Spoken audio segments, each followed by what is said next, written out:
제 삶이 완전히 바뀐 거는 제가 일상 한 줄 기록을 쓰기 시작하면서요. 한 15년쯤 됐거든요. 그러니까 그 이전의 김익환의 기록 세계하고 일상 한 줄 기록을 쓰게 된 기록 세계가 완전히 달라졌어요.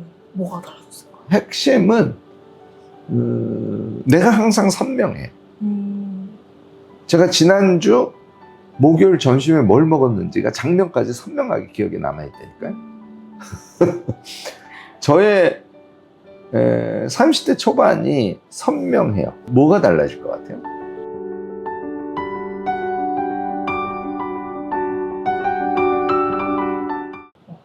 그럼 이제 내 삶을 기록하는 일에 대해서도 한번 이야기를 해보고 싶은데요. 다산 같은 경우는 자기 묘지명을 직접 쓰는 그런 일이 있었잖아요.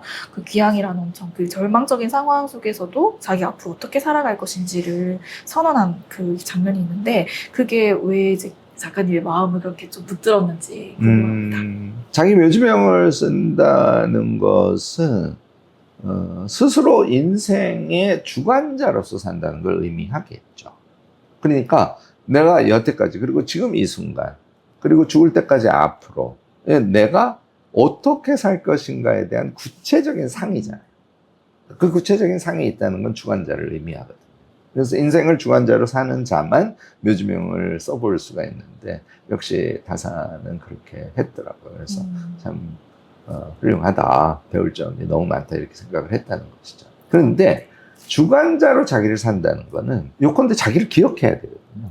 그래야 내가 누군지를 알고 그 기억 속에서 내가 누군지를 알 때 그것이 상황이나 필요와 만나면서 미래가 열리는 거잖아요. 그게 이제 묘지명에 쓸 우리의 상이거든요.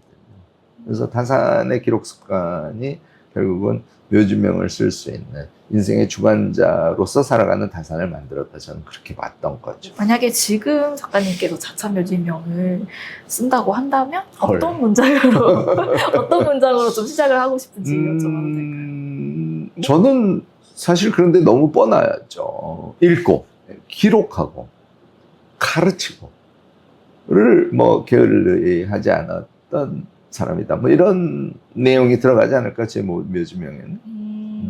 자찬묘지명뿐만 아니라 자기 인생을 이렇게 막 이렇게 좀 돌아보면서 뭔가 자기 인생을 스스로 판단하고 이렇게 한 문장으로 정리를 해볼 수 있다라는 게 좀 멋지죠. 네, 너무 대단한 일인 것 같아요. 저는 사실 혼자의 세계에 머물게 하지 않았다라고 쓸 것 같아요.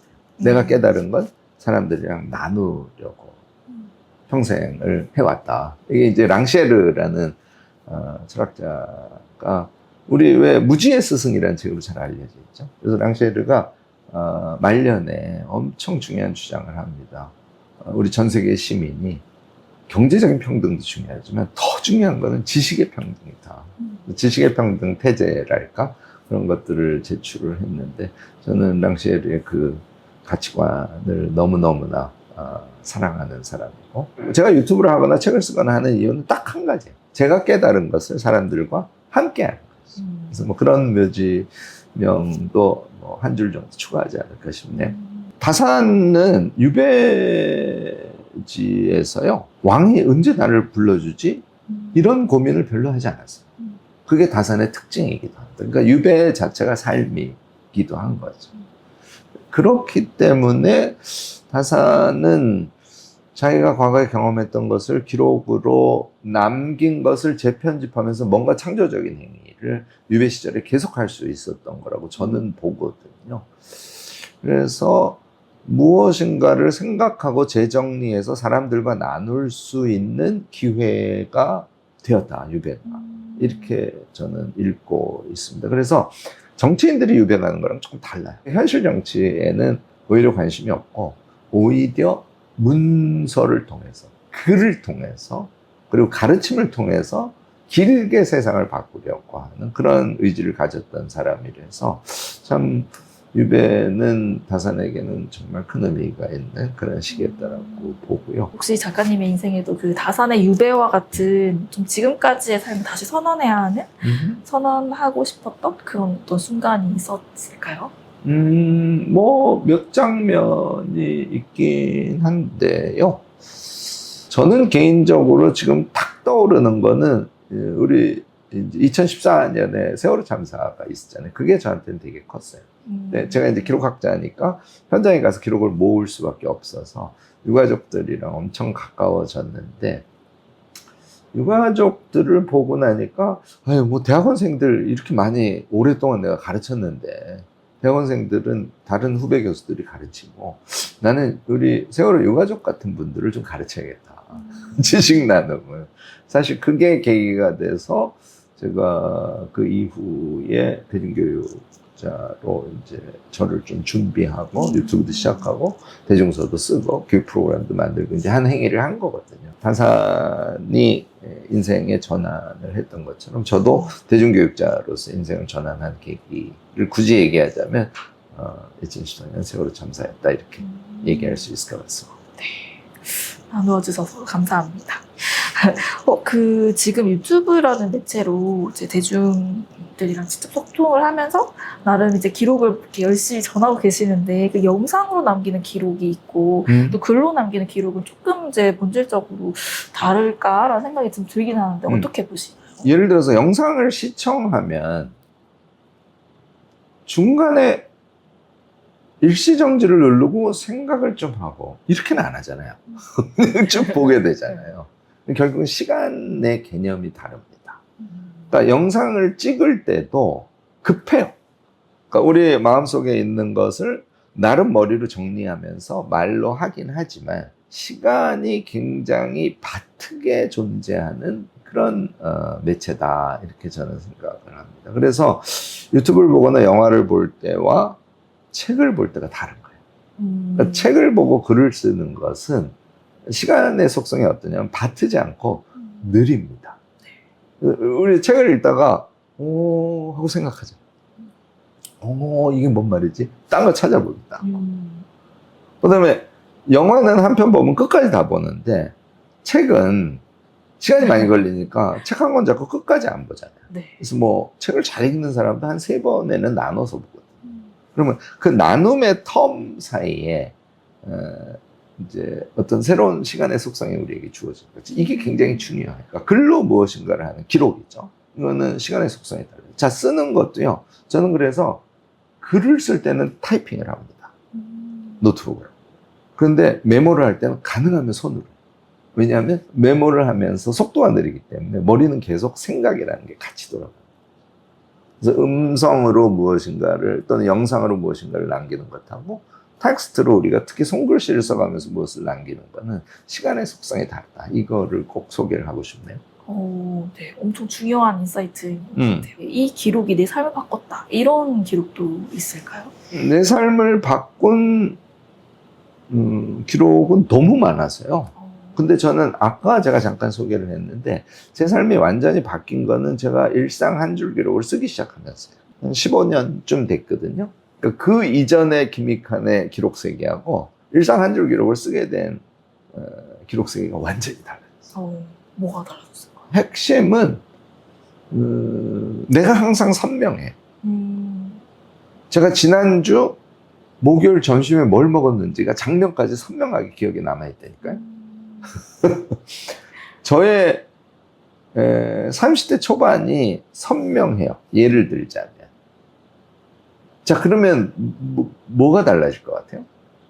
내가 나로 산다니까요. 우리가 우리 자신을 생각해 보자고요. 내가 뭘 해왔지? 심지어는 내가 1시간 전에 뭘 했지가 자기의 몸 안에 잠재성으로 있긴 해요. 근데 걔가 선명하게 나로 구성되지 않거든. 그러면 자기가 누군지를 모릅니다. 그러면 꿈을 형성해가는 거, 자기의 개성을 만들어가는 거, 심지어는 내가 뭘 좋아하는 사람이지? 얘를 모르니까 심지어는 행복할 수 있는 일종의 기초 데이터도 없는 상태에서 우리가 삶을 살아가는 거거든요. 그래서 저는 한 가지 기록만 들으려고 하면 일상 한 줄 기록이라는, 좀 생소하실 거예요. 얘를 꼭 권하고요. 저는 그 기록을 함과 동시에 내가 내 자신의 삶을 알고 주관해가는 사람으로 바뀌었어요. 거기다 이게 말이 좀 이상한데 머리도 엄청 좋아졌어요. 메모를 한 10줄만 해도 책의 내용이 선명하게 기억에 남아있습니다. 그러니까 읽으면서 계속 맥락을 보게 되니까 당연히 읽는 속도도 엄청 빨라졌고요. 지금은 한 100쪽에서 120, 30쪽은 보거든요. 한 3시간이나 2시간이면 책을 한 권 읽어 제치니까 저의 직접 수준이 완전히 바뀌었어요. 그래서 여러분들도 한 줄 기록은 꼭 하시고 김익환의 인생이 바뀐 것처럼 여러분들의 인생도 한번 바꿔보시길 원합니다. 좀 역설적이게도 이제 기록을 하다 보면 나를 알게 되는 것도 있지만 나를 알려면 또 기록을 해야 되는 그런 네. 것도 있네요. 맞습니다. 좋은 관점인 것 같습니다. 마지막으로 이제 마무리를 좀 하려고 하는데요. 기록은 이제 잊지 않기 위한 보관함만은 아니다라고 하셨습니다. 작가님께 기록이란 무엇일까요? 반복해서 말씀을 드렸지만 다시 한번 강조합니다. 기록이란 생각이다. 그래서 내 생각을 잠재성에 있는 놈을 이렇게 현재성으로 끌어내는 그런 수단이 기록인과 동시에 책을 읽다 보면 내 생각이 장착되죠. 걔를 뇌에 각인시키는 것도 기록이란 말이에요. 그래서 저는 양방향에서 성립되는 기록은 생각이다 라는 정의를 꼭 내리고 싶어요. 다산처럼 기록하는 삶을 살고 싶지만 매번 이제 작심삼일로 끝나는 분들께 작가님이 건네고 싶은 한마디가 있다면 어떤 걸까요? 효과, 정리, 이런 거 전혀 생각하지 말고요. 많이 하세요.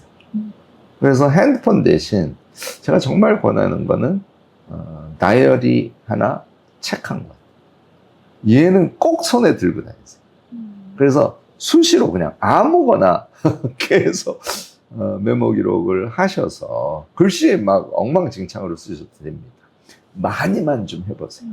얘를 제 생각에는 일주일만 하시면 내가 기록러가 됐네. 기록을 할 수 있는 사람이 됐네. 하는 느낌을 받으실 거예요. 그 산을 넘으면 그 다음에는 기록의 유용성이라든지 기록이 실제로 나에게 어떤 작용을 하고 있는지 이런 것들을 하나하나 느낄 수 있습니다. 일단 많이 쓰세요. 저도 이제 기록을 좀 해봐야겠다 그런 생각이 드네요. 오늘 촬영해 주셔서 너무 감사드립니다. 네, 고맙습니다.